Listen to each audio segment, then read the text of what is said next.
whispered nightmares. Isang magandang gabi, Boss Pao. Ako si Emmanuel.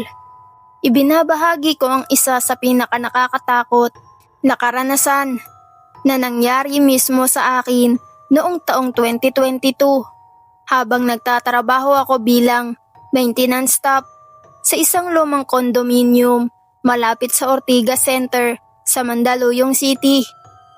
Matagal nang nakatayo ang gusaling iyon, Boss Pao.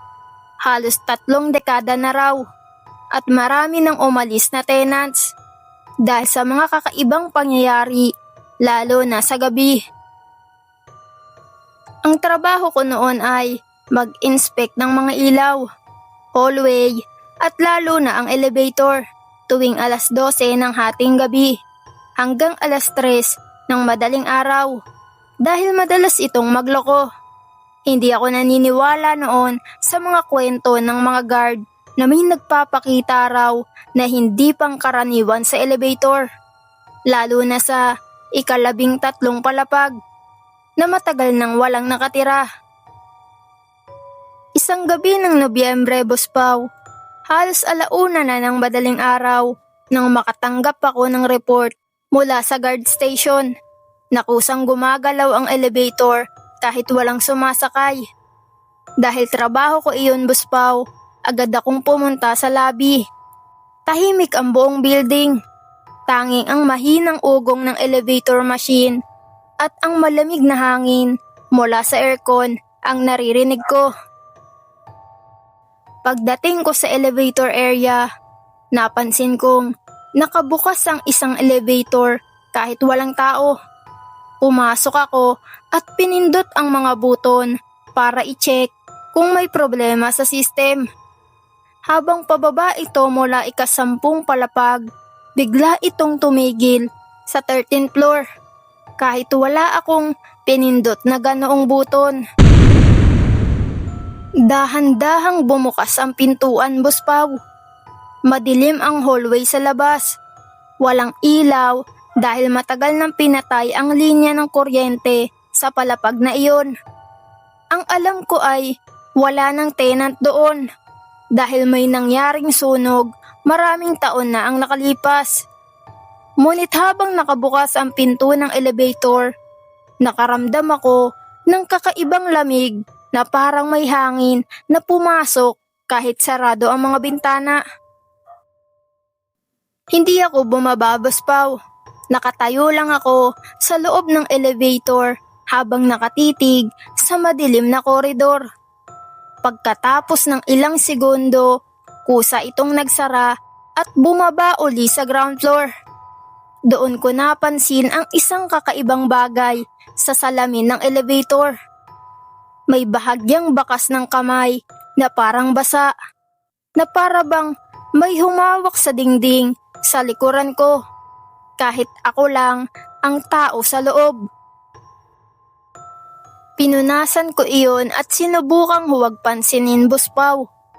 Ngunit habang papunta na sana ako sa machine room para i-check ang system, muli kong narinig ang elevator na gumagalaw. Bumukas ito sa lobby kahit wala namang pumindot mula sa loob o labas. Dahil nagtataka ako, sumakay uli ako para obserbahan kung ano ang nangyayari. Habang umaakyat ang elevator, napansin kong isa-isang umiilaw ang mga buton ng mga palapag kahit hindi ko pinipindot. Parang may ibang pasahero na pumipili ng destinasyon. 4 na palapag, 8, 10. Pagdating uli sa 13th floor, biglang namatay sandali ang ilaw sa loob ng elevator. Ilang segundo akong nakatayo sa ganap na dilim. Narinig ko lang ang mahinang ugong ng makina at ang sariling tibok ng puso ko. Pagbalik ng ilaw, doon ko napansin ang bagay na hindi ko makakalimutan habang buhay. Sa salamin ng elevator ay may refleksyon ng isang tao na nakatayo sa likuran ko, Boss Pao. Isang lalaking payat, Maputla ang balat at nakasuot ng lumang damit na parang pang-opisina noong dekada 90. Ngunit nang dahan-dahan akong lumingon sa likuran ko, wala namang kahit sino sa loob ng elevator. Pero pagharap ko uli sa salamin, ay naroon pa rin ang refleksyon niya. Hindi siya gumagalaw, nakatitig lamang sa akin. Unti-unti ko pang napansin ang mas nakakatakot na detalye. Ang kalahati ng mukha niya ay parang sunog at maitim, habang ang mata niya ay tila walang buhay. Sa sandaling iyon, Boss Pao, ramdam ko ang sobrang lamig sa loob ng elevator na para bang mayelong hangin na umiikot sa paligid ko.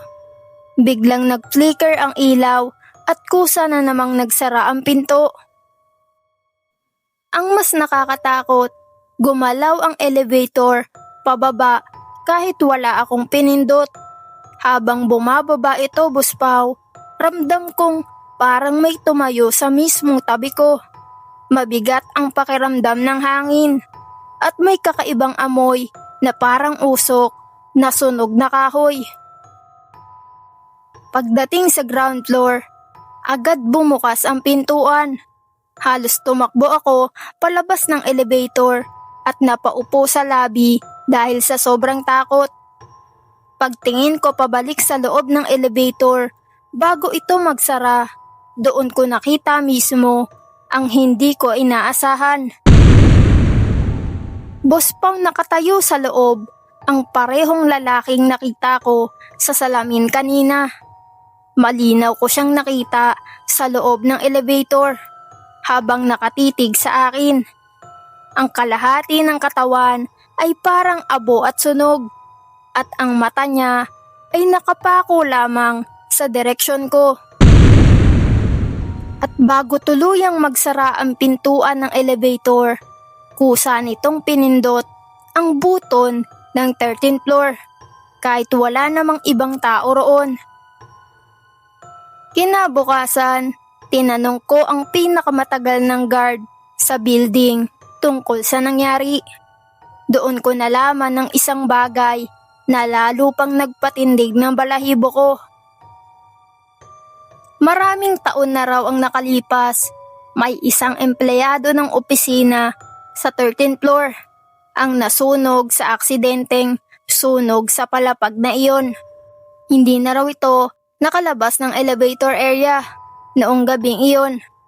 At mula noon, may mga maintenance staff at guard na nagsasabing may isang pasaherong hindi nakikita ng lahat pero sumasakay pa rin sa elevator tuwing hating gabi.